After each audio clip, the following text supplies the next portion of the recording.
Hello students, welcome to Step Up Academy. और आज class 11th की फिजिक्स पढ़ने से पहले हम लोगों ने बेसिक मैथ्स पढ़ा था और बेसिक मैथ्स में जो पार्ट 1 था वहाँ पे हम लोगों ने ट्रिग्नोमेट्रिक फंक्शंस और ट्रिग्नोमेट्रिक फॉर्मूले और जो भी एंगल्स वाले पार्ट थे उनको हम लोगों ने सॉल्व किया था और उसकी वैल्यूज़ निकालना सीखा था। लाइक cos 120 की वैल्यू क्या होगी, cos 180 की वैल्यू क्या होगी, जितने भी एंगल्स हैं उन सब की वैल्यू कैसे निकाल सकते हैं वो हमने डिस्कस किया था। तो आज जो है सेकेंड जो है बेसिक मैथ्स क्यों पढ़ रहे हैं आपको पता है, क्योंकि फिजिक्स में जो है मैथ्स के जो है काफ़ी जो है यूटिलिटी है, मतलब उनके काफ़ी यूजेस होते हैं पूरे फिजिक्स में। तो फिजिक्स को बेहतर कंट्रोल करने के लिए जो है हम क्या करते हैं, जो बेसिक मैथ्स होते हैं लाइक आपका इंटीग्रेशन हो गया, डिफरेंशिएशन हो गया और जो एंगल वाले पार्ट हो गए, जो ग्राफ्स हो गए, इन सारे पार्ट्स को हम कंट्रोल करते हैं बेसिक मैथ्स में। तो आज एक लेते हैं टॉपिक डिफरेंशिएशन। तो डिफरेंशिएशन में जो है वो सबसे पहले तो हमें देखते हैं कि डिफरेंशिएशन कौन से फंक्शन का करते हैं।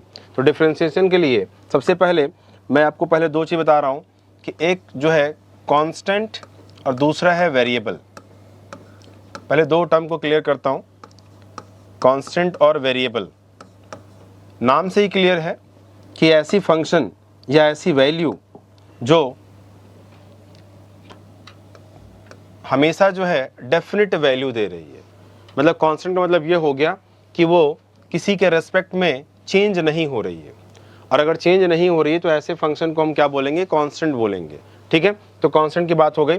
अब वेरिएबल क्या है कि वेरिएबल जो है ऐसी फंक्शन है जो डिफरेंट वैल्यू के साथ डिफरेंट वैल्यू जो है वो शो करती है या जो है देती है। लाइक आपका y = हो गया 2x², तो यहाँ पे x के डिफरेंट वैल्यू रखने पे y की वैल्यू डिफरेंट आएगी।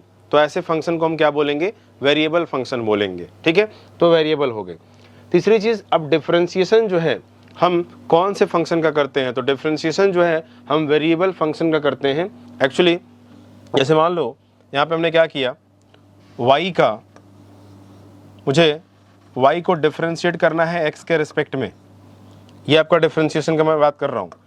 हमें देखो डिफरेंशिएशन को बहुत ज़्यादा डिटेल में नहीं पढ़ना है, हमें बस डिफरेंशिएशन को उस एंगल से पढ़ना है कि फिजिक्स में जहाँ भी डिफरेंशिएशन का रोल हो वो वाला पार्ट जो है आसानी से स्मूथली जो है हम उसको सॉल्व कर पाएँ और क्वेश्चन के रिजल्ट तक पहुँच पाएँ।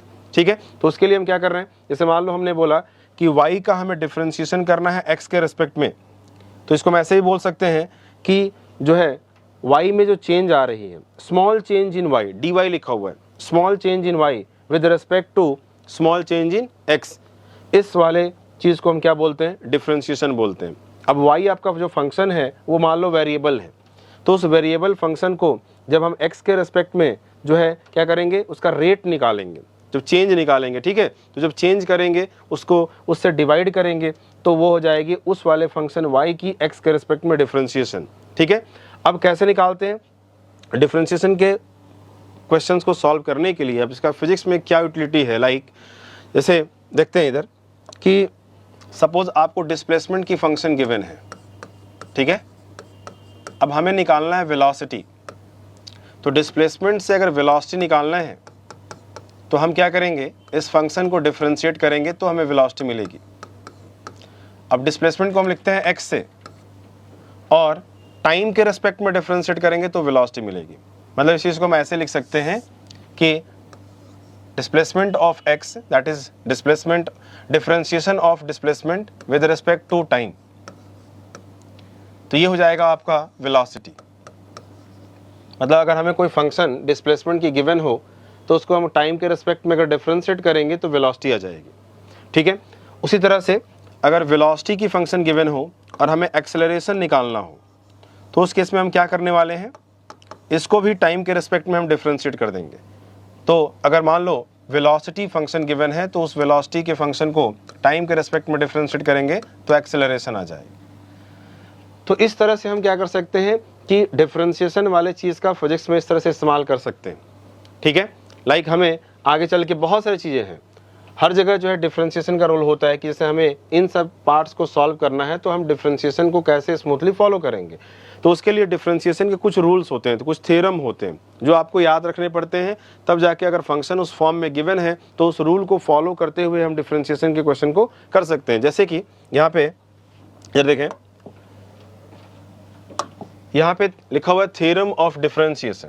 जैसे मैं फर्स्ट थ्योरम की बात करूँ तो वहाँ लिखा हुआ है कि अगर c मतलब फंक्शन जो है कांस्टेंट है, c इज कांस्टेंट, अगर कांस्टेंट है तो कांस्टेंट का डिफरेंशिएशन किसी के भी रेस्पेक्ट में, वेदर इट इज x, यहाँ पे x के रेस्पेक्ट में लिखी गई है, वो जीरो होगी, y के रेस्पेक्ट में होता तब भी जीरो होती। फिर कोई कांस्टेंट अगर है तो उसमें जो चेंज आएगी वो कितनी होगी, जीरो होगी, और उसी चेंज का हम क्या करते हैं, x के रेस्पेक्ट में निकालते हैं तो डिफरेंशिएशन होता है। तो इसका मतलब क्या हो जाएगा, कांस्टेंट में चेंज जो होगी जीरो होगी, इसलिए उसकी डिफरेंशिएशन क्या आ रही है, जीरो आ जा रही है। तो आपको ये ध्यान रखना होगा कि किसी भी कांस्टेंट का डिफरेंशिएशन जीरो होता है, ठीक है। नेक्स्ट, अगर कोई फंक्शन इस फॉर्म में है कि y जो है, जैसे ऐसे देखते हैं, इसी चीज़ को यहाँ लेते हैं, y इज इक्वल्स टू, ये लिखा हुआ x to the power n, तो हमने यहाँ लिख दिया x टू द पावर 3, और n जो है कोई एक रियल नंबर है, लिखा हुआ है यहाँ पे n is a real number. तो अगर इस फंक्शन को डिफरेंशिएट करना है x के रिस्पेक्ट में, तो मैं इसको लिखूंगा differentiation of y with respect to x, और ये हो जाएगी कितनी, तो रूल क्या कहता है, देखें यहाँ पे, अगर x की पावर n है तो ये जो पावर है वो कोफिशिएंट में आ जाएगी, n हो जाएगी, और उस पावर से माइनस हो जाएगी 1, मतलब पावर को आगे लेकर आना है और पावर से 1 माइनस कर देना है। तो यहाँ पे बेसिकली ये हो जाएगी, पावर आगे आ जाएगी और इस पावर से 1 माइनस कर देना, चाहे पावर कोई भी हो, माइनस हमेशा 1 ही होगी। तो ये वैल्यू कितनी आ जाएगी, 3x² हो जाएगा। तो ये आ जाएगी इसकी डिफरेंशिएशन, हमने y का डिफरेंशिएशन x के रिस्पेक्ट में कर दिया, ठीक है। तो ये आ गया आपका n, कोफिशिएंट हो गई, पावर आगे आ गई n, और n-1 हो गई। तो हमेशा ये ध्यान रहे कि अगर इस फॉर्म में अगर फंक्शन होगा तो इस तरह से हम फॉलो करेंगे, जो कि थ्योरम है, इसको हमें एज इट इज़ लर्न कर लेना चाहिए, ठीक है। दूसरी चीज़ जो है आपका जो है थर्ड है। अब थर्ड क्या है, थर्ड ये है रूल नंबर कि सी यू है, मतलब सी क्या है आपका कांस्टेंट है और यू क्या है, एक फंक्शन है। तो यहाँ पे हम क्या कर सकते हैं, देखो ये यू जो है एक फंक्शन है और सी कांस्टेंट है, तो जब भी ऐसा कुछ होगा, जैसे मान लो इसको इधर देखते हैं, इसी चीज़ को यहाँ डिस्कस करते हैं, लाइक आपका एक फंक्शन है 3x² या 3x की पावर -3 है, ठीक है।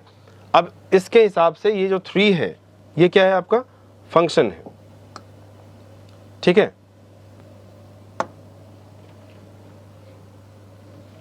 और ये 3 जो है ये कांस्टेंट है,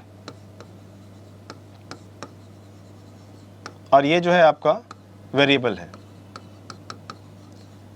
तो इस केस में हमें क्या करना चाहिए, 3 को बाहर लेकर आना चाहिए। देखो यहाँ पे क्या लिखा हुआ है, सी यू, यू एक वेरिएबल है और फंक्शन है, और सी कांस्टेंट है, तो सी बाहर आ जाएगी डिफरेंशिएशन से, तो सी को बाहर लेकर आ गया, ठीक है। 3 कांस्टेंट है। अब इसका हो जाएगा डिफरेंशिएशन, जो हमें पता है कि पावर आगे आती है और इस पावर से माइनस कर देते हैं 1, तो एक्चुअली में इसकी वैल्यू कितनी आ जाएगी, ये हो जाएगी -9, और x की पावर हो जाएगी -4। ये हो जाएगी इसकी डिफरेंशिएशन। मतलब अगर कांस्टेंट हो तो कांस्टेंट डिफरेंशिएशन से बाहर आ जाएगी, और उसका जो है, जो बाकी जो फंक्शन है उसका जो है नॉर्मल जो थ्योरम होता है डिफरेंशिएशन का, उसको फॉलो कर देंगे, ठीक है। नेक्स्ट हो गया थर्ड। फोर्थ, अब फोर्थ क्या है आपका, तो y इक्वल्स टू है u/v, एक फंक्शन है y इक्वल्स टू u/v। तो उस केस में जो है क्या करना होगा, u and v are function of x, y equals to u + -v, तो where u and y are y the function,